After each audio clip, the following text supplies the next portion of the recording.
안녕하세요. 반갑습니다. 저는 고은사 화엄승가대학원장 등현이라고 합니다. 오늘 저희가 같이 나눌 주제는 선과 마음이라고 합니다. 이 선은 우리 한국 불교에 있어서 화엄경과 함께 굉장히 중요한 양대 산맥을 이루고 있다라고 해도 과언이 아니죠.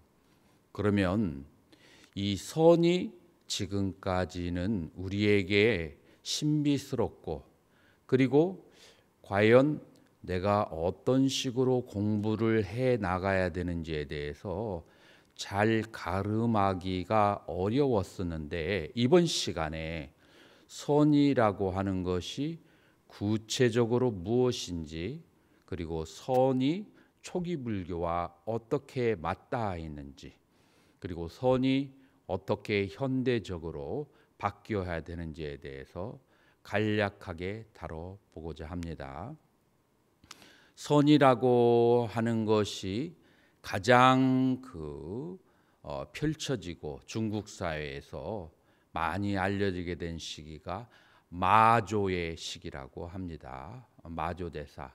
근데 이 마조대사가 누구의 제자인가 하면은 남약 회양선사이죠.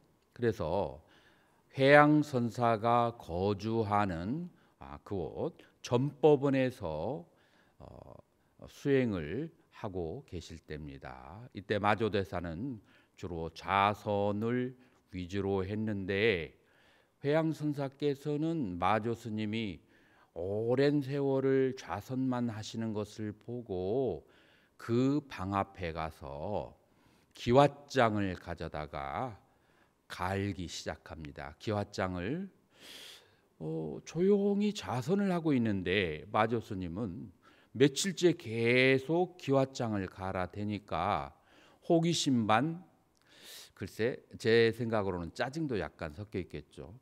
기왓장을 뭐하러 가는가? 뭐하러, 왜 내 방 앞에서 꼭 굳이 갈아야 되는가? 그래서 마조대사께서 이렇게 질문을 합니다. 해양 스님에게, 그 기왓장 가르다가 어디다가 쓰려고 합니까? 라고 질문을 하니까, 그러니까 회양 선생께서 바로 대답을 하지 않습니다. 이 남학 회양 선사는 특별한 테크닉이 있었어요. 어떤 테크닉이 있냐면 카운터 퀘스천을 하는 그런 테크닉인데, 질문에 대답을 하지 않고 곧바로 질문으로 나갑니다. 그러면 그대는 앉아서 뭐 하려고 하는가? 이제 그러니까 마조대사는 이렇게 해서 성불을 하려고 합니다. 라고 그렇게 대답을 하죠. 그러니까 회양선사는 이런 식으로 대답합니다. 나는 이 기왓장을 갈아서 거울을 만들려고 한다네. 라고 그러제서야 대답을 하니까 마조 스님은 약간 뭐라고 할까, 놀림을 당하는 기분이 들었죠. 그래서 이렇게 다시 질문하죠. 기왓장을 가르다가 어떻게 거울을 만든단 말입니까? 상식에 맞지 않는 소리. 이제 이거는 이제 가로 열고 닫고 속으로 생각을 했겠죠. 상식에 맞지 않는다라고 생각을 했겠죠. 이제 그러니까 남학해양선사는 도리어 앉아가지고 어떻게 부처가 된다는 말인가? 그것 역시 상식에 맞지 않는 소리 아닌가? 라고 대답을 하죠. 이제 그러니까 이제 마조 스님이 회양 스님의 그 카운터 퀘스천에 걸려 들었어요. 그러면은 어떻게 해야 부처가 됩니까? 라고 질문을 하니까 여기서도 대답을 하지 않습니다. 또다시 카운터 퀘스천을 합니다. 뭐라고 하느냐면은, 그대는 마차가 움직이지 않을 때 말을 때리겠는가, 마차를 때리겠는가? 라고 질문을 하죠. 그 마조 스님은 당연히 말을 때려야만 하죠.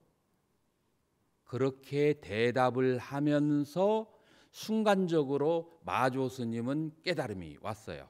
왜냐하면 본인은 깨달음을 얻기 위해서 계속 앉아만 있었는데 바로 질문이 마차가 움직이지 않을 때 어디를 때려야 되느냐고 하는 질문 속에서 내가 앉아만 있어서 되는 것이 아니겠구나라고 하는 그런 이제 짐작을 하게 된 거죠. 이때 해양 스님은 그렇게 말씀을 하시죠. 말을 때려야 마차가 갈 수 있는 것처럼 그대가 부처가 되려고 한다면 그대의 마음을 단련시켜야 되는 것이지 몸을 오랫동안 앉혀놓는 것은 부처가 되는 것하고는 전혀 관계가 없는 일이다라는 그런 이제 일화로 여기에서 마음을 다스려야만 부처가 되고 마음을 다스려야만 번뇌가 사라지는 것이지 그 외에 몸으로 어떤 가식적이거나 혹은 몸으로 오랜 동안 그렇게 보여지는 수행을 한다 할지라도 실리가 없다라는 것을 여기에서 보여줍니다.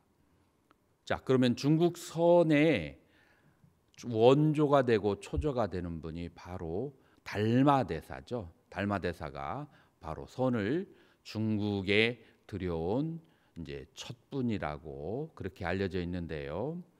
요 달마대사가 쓰신 책이라고 알려져 있는 것이 달마관심론과 그 다음에 달마혈맹론, 이입사행론 뭐 이렇게 알려져 있죠. 여기에서 달마 스님의 제자인 해가 스님의 대화가 이렇게 나옵니다. 해가 스님에게 제가 마음이 괴롭습니다. 어떻게 해야 이 괴로운 마음을 없앨 수 있습니까? 라고 얘기를 했을 때 그때 달마 스님께서는 이렇게 말씀하십니다. 관심일법이 총섭재행이다. 이 세상에는 수없이 많은 수행법이 있는데 마음을 관하는 그 하나의 수행이 바로 모든 수행법을 다 아우른다라고 말씀을 하십니다. 그러면서 연이어서 뭐라고 말씀을 하시냐 하면은 그런데 마음에는 두 가지가 있는데 하나는 청정한 마음과 두 번째로는 물들은 번뇌에 깃들은 마음이 있다. 자, 그런데 어떠한 마음을 보아야 하느냐면은 이 청정한 마음을 보아야 된다. 그리고 이제 덧붙여서 청정한 마음을 볼 뿐만 아니라 사대와 오혼이 공하다는 것을 깨달아야 된다. 자, 그래서 달마관심론에서 달마대사께서는 이 모든 수행을 다 아우르는 수행이 있는데 이것은 꼭 해야 되는 수행인데 바로 마음을 관하는 수행이고 이 마음은 청정한 마음이고 그리고 또 이 청정한 마음은 무엇과 연결되느냐면은 오온이 공하다라는 것을 깨달아야 된다. 그리고 그렇게 하면 덧붙여서 말씀하시기를 견성이라고 한다라고 했습니다. 자, 지금까지의 나온 여러 가지의 구절에서는 선문답에서 무엇을 볼 수 있느냐면은 수행을 하고 깨달음을 얻고 그리고 번뇌를 없애려고 한다면 마음을 관해야 된다라고 하는 것입니다. 그런데 현대인들이 이 마음이라고 하는 것을 들었을 때 이 마음은 어떤 마음을 말하는 것인지 잘 이해가 안 갈 수가 있어요. 자, 그러면 저는 초기불교에서 선까지의 저자로서 제 책의 요지는 이겁니다. 뭐냐면은 불교의 모든 종파와 모든 수행법이 전부 하나로 귀결되는데 무엇이냐 하면 오온을 관하는 수행법이다. 그 오온을 크게 둘로 나눈다면 아는 마음과 알려진 내용물, 이제 이것을 심과 심소라고도 하고 혹은 심과 법이라고도 초기 불교나 아비담마에서는 얘기합니다. 우리의 마음이라고 하는 것은 우리는 가만히 살펴보면 거울처럼 모든 것을 비춰주는 아는 마음과 그 다음에 그 아는 마음에 느껴진 대상들, 다시 말해서 느낌, 그리고 생각, 그 다음에 욕망. 그래서 이 느낌과 생각과 욕망은 무엇이라고 하느냐면은 수상행이라고 하죠. 그래서 이 수상행은 마음의 작용이라고 할 수 있습니다. 관심론에서 마음의 작용에는 두 가지가 있다라고 했을 때 이 두 가지 중에 물들은 마음 그리고 번뇌의 마음이 바로 수상행이라고 볼 수 있습니다. 이 수상행이 왜 물들은 마음이고 그 다음에 번뇌의 마음이냐면 느낌에는 크게 고와 락, 괴롭거나 즐거운 곳에 떨어지게 되는 것이고, 그리고 이 상이라고 하는 시비 분별 작용은 시와 비와 이와 해라고 하는 두 가지의 분별로 떨어지게 되는 것이고, 그 다음에 행이라고 하는 욕구 작용은 좋아하고 싫어하는 호오의 작용으로.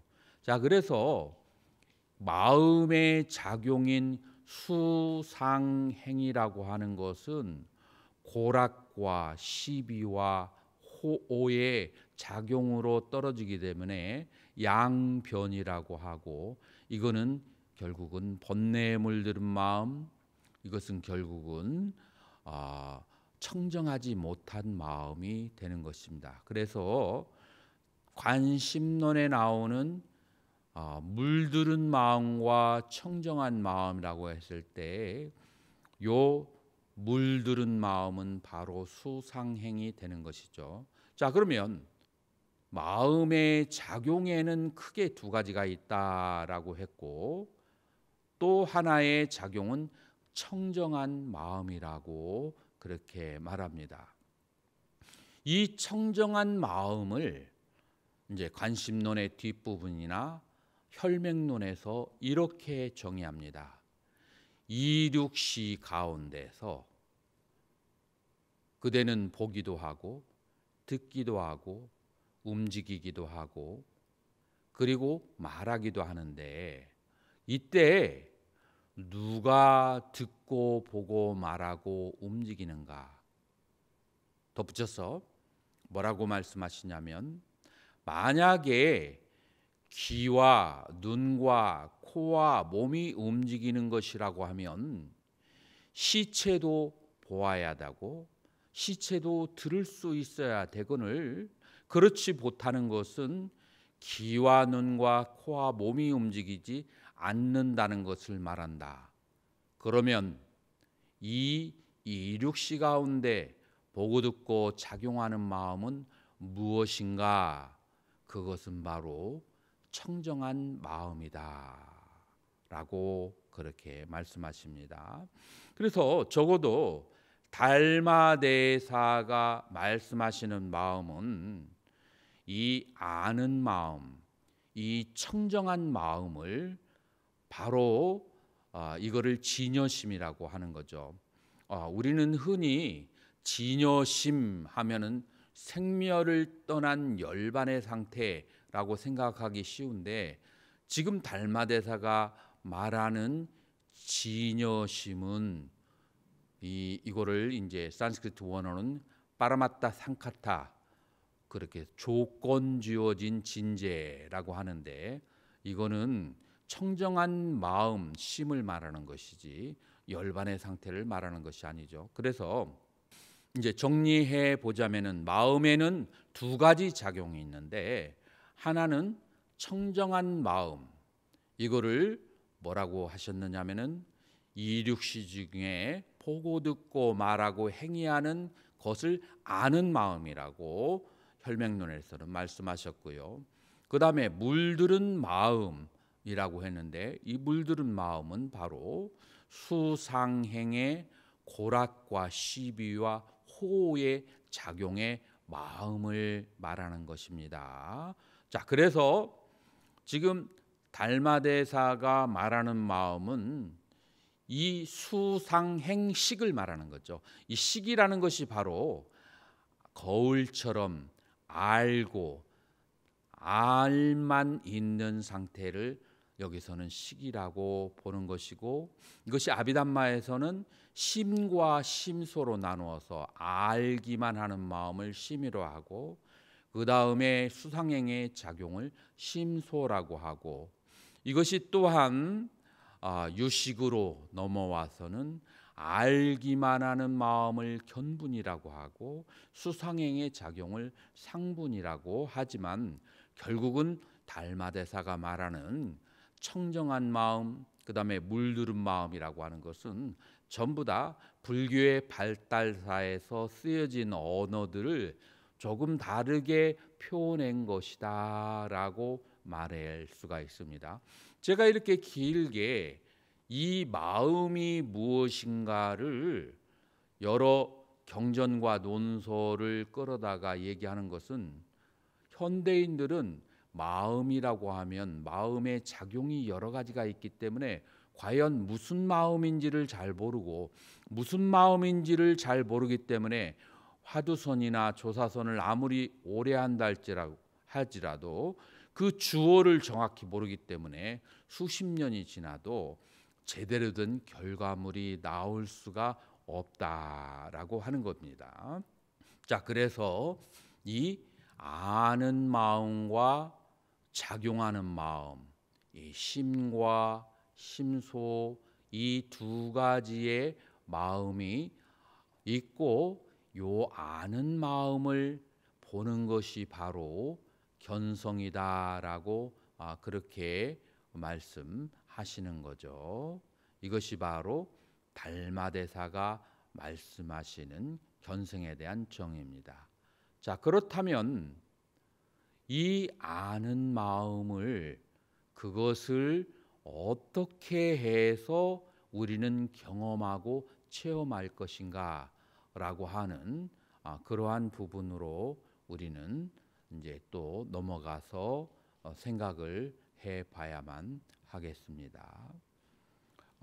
우리가 잘 알고 독일의 현상학자 지그문트 후설이라고 하는 그런 이제 현상학자가 있는데, 이 현상학자의 말에 의하면 마음은 intentionality, 지향성을 지니고 있다라고 그렇게 얘기합니다. 자, 마음이 무엇을 향한다라고 하는 것인데요. 자, 그렇기 때문에 우리의 삶 속에서 마음은 어떠한 대상을 향하고 있습니다. 눈으로 보는 대상, 귀로 듣는 대상, 그리고 코로 향기를 맡고 입으로 맛을 보는 그런 작용을 하죠.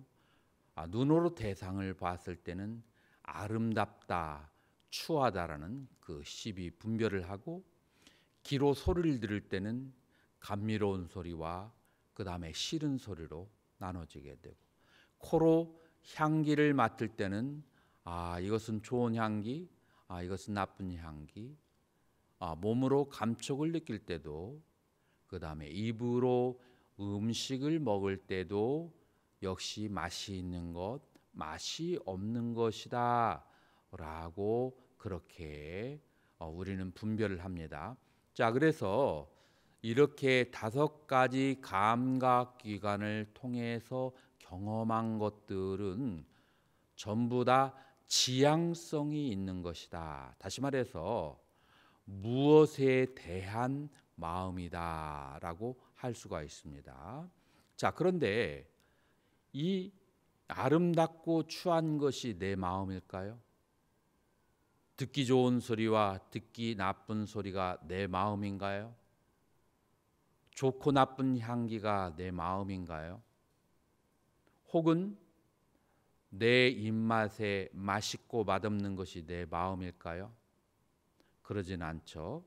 그거는 내 마음이라고 할 수가 없죠. 내 마음이 거기에 향해져 있는 것이다 라고 말할 수가 있습니다. 내 마음이 그곳에 향해져 있는데, 그런데 그것은 내 마음이 아니다 라고 하는 거죠. 그러니까 우리는 마음이 어떤 대상을 향할 때 만약에 마음의 끝을 바라보게 된다면, 그렇게 된다면 우리는 나의 마음을 잃어버리고 나의 마음을 놓쳐버리고 시비분별에 빠지게 되는 거죠. 오늘은 또 점심을 맛있는 데 가서 먹어야지.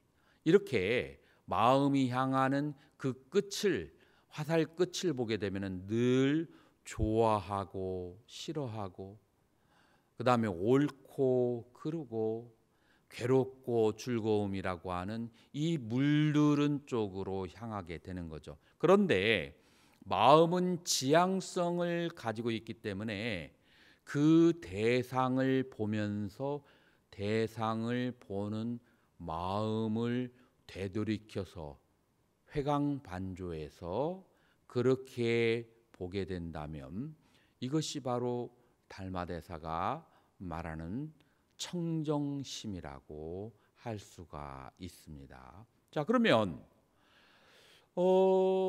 대상을 향해서 무언가를 느끼고 분별하고 욕구하는 것을 아는 마음을 우리는 이제 요즘 서양 사람들은 awareness, 알아차림이라고 얘기하는 거죠. 그 알아차림을 하는데 우리는 알아차림은 무엇에 대한 알아차리냐면은 대상에 대한 알아차림이에요. 자, 그러니까 이 마음이 어떤 대상을 심소 혹은 법을 향해 있는 것을 알아차리는데 그거를 다시 한번 알아차리게 되는 거죠. 그래서 알아차림에 대한 알아차림. 다시 말해서 awareness of the awareness. 그러니까 마음은 대상을 향해 있는데 대상을 향해 있는 그 마음을 되돌아서 다시 보게 되면은 순수하고 청정하고 거울과 같이 알기만 하는 그 마음이 존재한다라고 하는 거죠. 그것을 무엇이라고 하느냐면 바로 이거를 청정심이다. 그리고 이것이 달마대사가 말하는 바로 관심론과 혈맹론에서 얘기하고자 하는 이 청정심을 보는 견성을 말하는 것입니다. 자, 그런데 우리는 주변에서 흔히 이런 자기 마음을 보았다라고 하는 사람들이 주변에 왕왕 있어요. 자, 그러면은 이 마음을 보아서 그 사람의 삶은 어떻게 바뀌어지고 이것이 우리에게 어떤 유익함을 주는 것인가에 대해서 우리는 한번 관찰을 해봐야 되죠.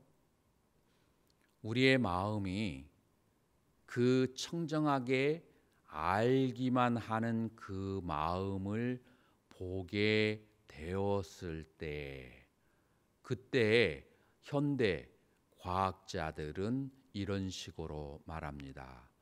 인간의 마음 속에 있는 감정이 그 순간에 최고의 상태가 되어진다라고 그렇게 얘기하죠.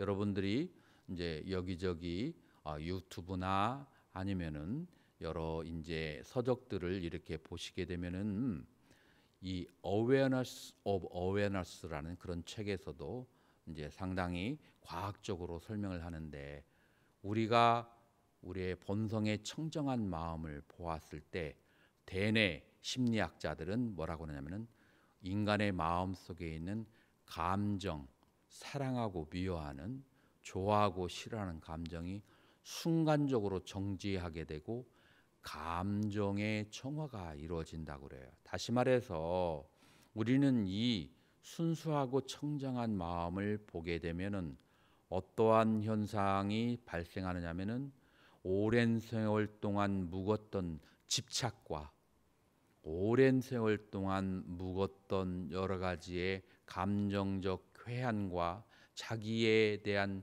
비화, 그 다음에 자기에 대한 열등감, 그 다음에 여러 사람들과 같이 살면서 경험했던 여러 가지 스트레스 혹은 상대방에 대한 알 수 없는 증오와 미움, 이런 감정들이 블랙홀로 들어가서 순식간에 멈춰지는 상태가 바로 자기의 아는 마음으로 돌아올 때 이루어진다. 자, 그러므로 이 청정한 마음을 보아서 어떠한 결과가 발생하는가 하면은 감정을 다스릴 수 있게 된다. 사랑하고 미워하는 마음으로부터 다스려지게 되고, 감정이 다스려지게 되면 우리 현대인의 질병 중에 거의 70% 이상이 이 감정 때문에 오는, 스트레스 때문에 오는 질병이기 때문에 몸의 질병으로부터 자유로워질 수 있다라고 하는 것이 참 마음과 본성을 보는 데서 얻어지는 결과다라고 그렇게 말할 수가 있습니다. 자, 그러면 여기에서 이제 조금 공부를 많이 하신 분들을 위해서 제가 한 가지 더 설명을 한다면, 그러면은 그 아는 마음이라고 하는 것이 힌두교에서 말하는 진화하고 같습니까?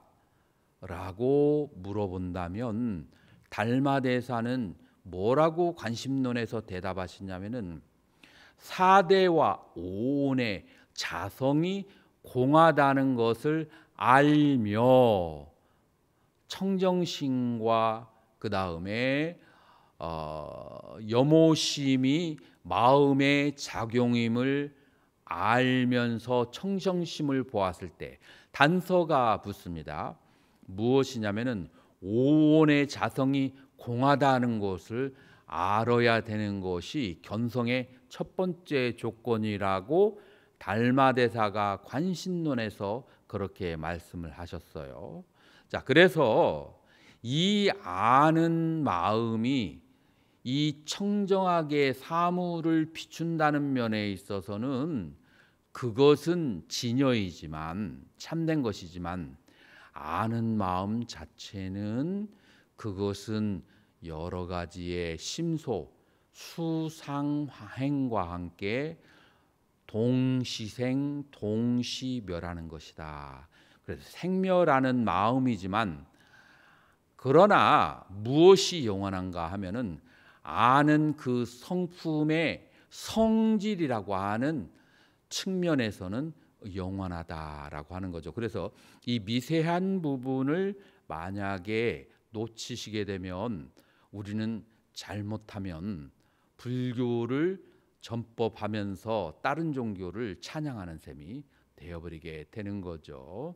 자, 그래서 이제 이러한 측면이 우리가 중요하게 생각해야 되는 측면입니다. 처음으로 돌아와서 남학 그 전법원에서 회양선사와 마조 스님의 그림 같은 그런 풍경에서 오는 대화죠.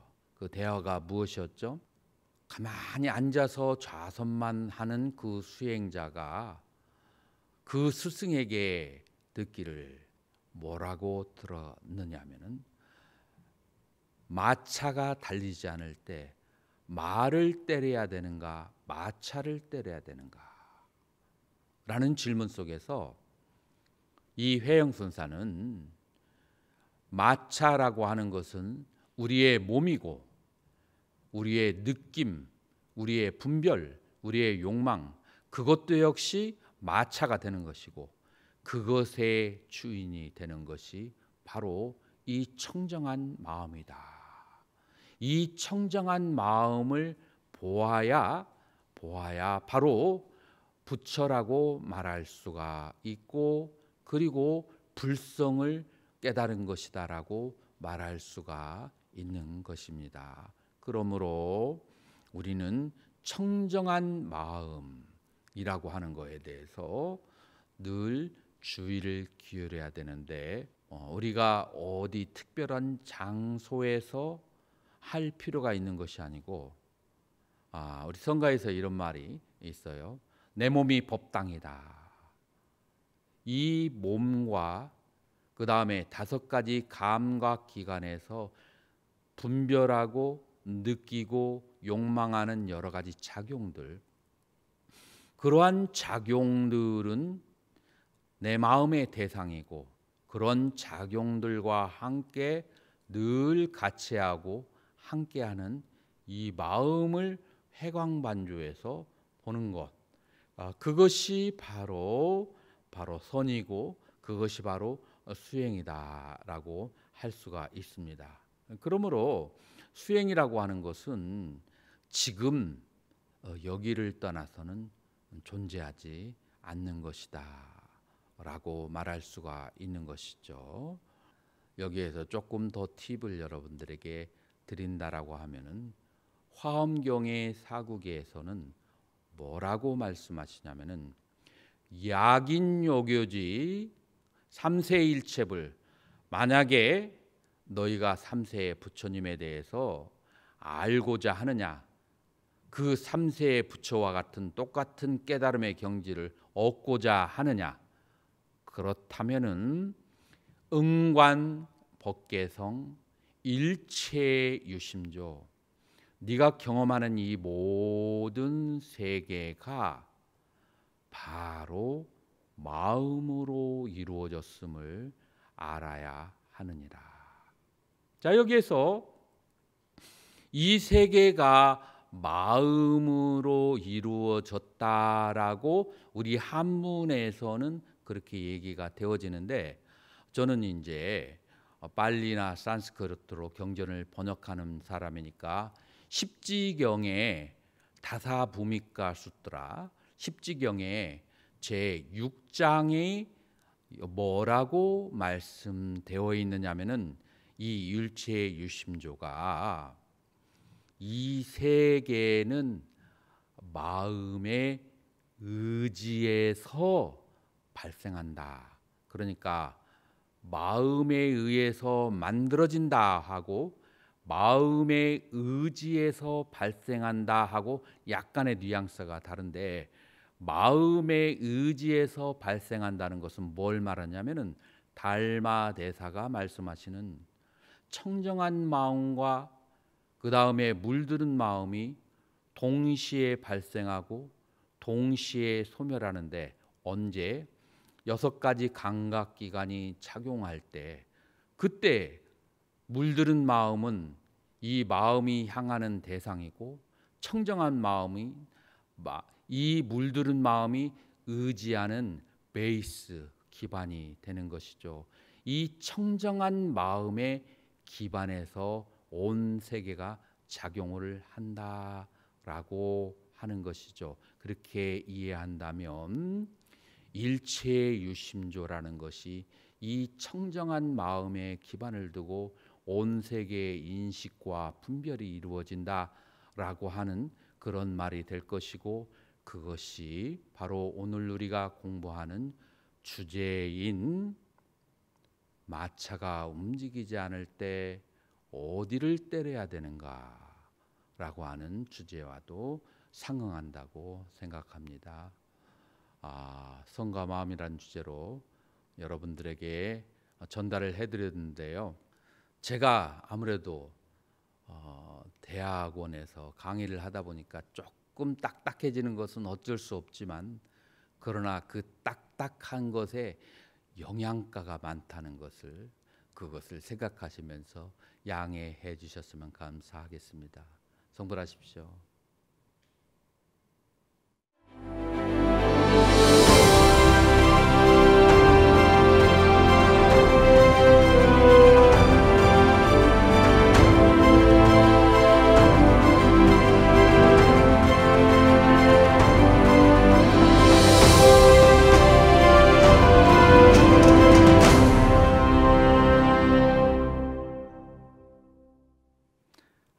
여기 질문이 들어왔네요. 선에서는 일단 모른다는 마음이 중요시되는 것 같습니다. 오직 모를 뿐이라는 화두를 들게도 합니다. 하지만 그러한 경향은 기본 교리 등 기본적으로 알아야 될 기초를 경시하는 경향을 낳기도 하는 것 같습니다. 이런 문제를 어떻게 받아들이고 수행해야 할지요. 이 질문은 간단하면은 너무나 간단한데 어렵기로는 굉장히 어려운 질문이라고 할 수 있어요. 지금까지 제가 말씀드렸듯이 이 청정한 마음과 물들은 마음, 이 두 가지로 관심론에 있는 마음을 말씀드렸는데요. 이 청정한 마음이라고 하는 것은 사물을 비춰줄 뿐 자체에는 고락과 시비와 분별이 없는 상태죠. 그러나 이 청정한 마음이 없으면 고락의 수와 그리고 시비의 상과 그리고 호오의 행위라고 하는 것이 작용할 수가 없는 것이죠. 그래서 마치 이런 것이죠. 여러분들이 거울에 사물을 비추는데 여러분들이 아름다운 꽃을 거울에다가 한번 그려보세요. 그러면 그 꽃이 아무리 아름다워도 거울에 이미 어떤 물질의 그림이 있으면 내 모양이나 내가 원하는 그 그림을 제대로 비춰줄 수가 없고, 그런 의미에서 거울의 의미는 제로가 되는 것이죠. 마찬가지로 이 청정한 마음은 고락을 알되 고락을 초월해 있고, 시비를 알되 시비를 초월해 있고, 호를 경험하되 호를 초월해 있어서 이런 의미에서 고락과 시비와 호를 초월한 이 상태의 청정한 마음은 오직 몰라야 되는 그런 대상일 뿐이죠. 그래서 이 문제는 양무제하고 그 다음에 달마대사의 질문에서 처음 나온 대화로 알고 있는데요. 양무제가 그동안에 그 수많은 불사와 공덕 지은 것을 달마대사에게 자랑하듯이 얘기하니까, 제가 지은 공덕은 얼마나 되겠습니까 하니까 무공덕이라고 대답을 하죠. 그러니까 양무제는 기분이, 내가 이 그 불사를 하기 위해서 얼마나 많은 금액을 들였는데 무공덕이라고 그래? 그러면 이제 화가 나서, 그러나 공손히 내 앞에 서 있는 그대는 누굽니까? 라고 물어보니까 달마대사가 불식이라고 대답을 하죠. 그래서 분별의 대상이 아니고 분별의 주체가 되는 것이다 라고 하는 이 청정한 마음을 얘기하려고 했었는데, 그거를 양무제가 이해를 잘 못했죠. 자, 그래서 여기에서 이제 현대의 많은 선사들이 현대인들을 위해서 이 불식이라는 말을 모른다라는 말, 오직 모를 뿐이라고 번역을 하지만 결국은 이것은 청정한 마음의 다른 표현이죠. 그러면 이것과 기본 교리를 알아야 되는 거하고는 전혀 다른 다이멘션의 문제예요. 지금 이 청정한 마음이라고 하는 것은 이 세상이 일어나기 이전에, 그 다음에 열반에 들었을 때 그 진여심을 말하는 것이고, 그 다음에 그것은 고진멸도 사성제 가운데에서 멸에 속하는 것이고, 그 다음에 기본 교리와 그 다음에 여러 가지를 배우는 것은 도성제에 속하는 거예요. 그래서 도성제하고 멸성제는 다이멘션이 차원이 달라요. 그래서 멸은 멸이지만 도는 또 도대로 수행을 해야 되는 것이기 때문에 이 두 가지는 서로 상충되지 않는다라고 말할 수가 있고, 이것을 상충되게 보거나 가르치는 사람은 그 사람의 이해력의 부족에서 온다라고 볼 수가 있는 거죠. 두 번째 질문은 이렇습니다. 선에서는 침묵을 강조하기도 하지만 수많은 말을 활용해 지도를 하고 있습니다.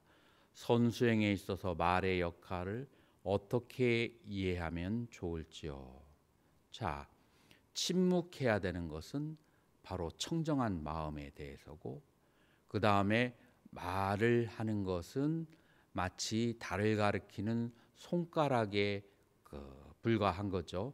그러니까 청정한 마음이라고 하는 것을 최상 근기가 되는 사람들은 바로 아무런 말이 없이도 그렇게 들어갈 수 있지만, 그런 사람은 천년에 한 번 나오기가 어렵고, 그것은 부처님의 가르침인 고와 집과 도라고 하는 그런 이제 인간의 언어와 사유를 통해서 이 청정한 마음에 들어가게 하는 것이죠. 이제 초기 불교에서는 고집도를 논리적으로 그렇게 표현한다면, 선종에서는 논리가 아니고 반어법과 카운터 퀘스천과 그 다음에 침묵, 여러 가지의 시적인 운유와 그런 이제 표현들을 사용해서 설명할 뿐이죠. 그래서 선에서의 언어와 초기불교에서의 언어가 어떻게 다른지는 소설과 시와의 그런 이제 차이점이 있다라는 것으로 나중에 기회가 되면 말씀드리겠습니다. 지금까지 선과 마음이라고 하는 주제로 고은사 화엄 승가대학원장 등현 스님이 말씀드렸습니다. 감사합니다. 성불하세요.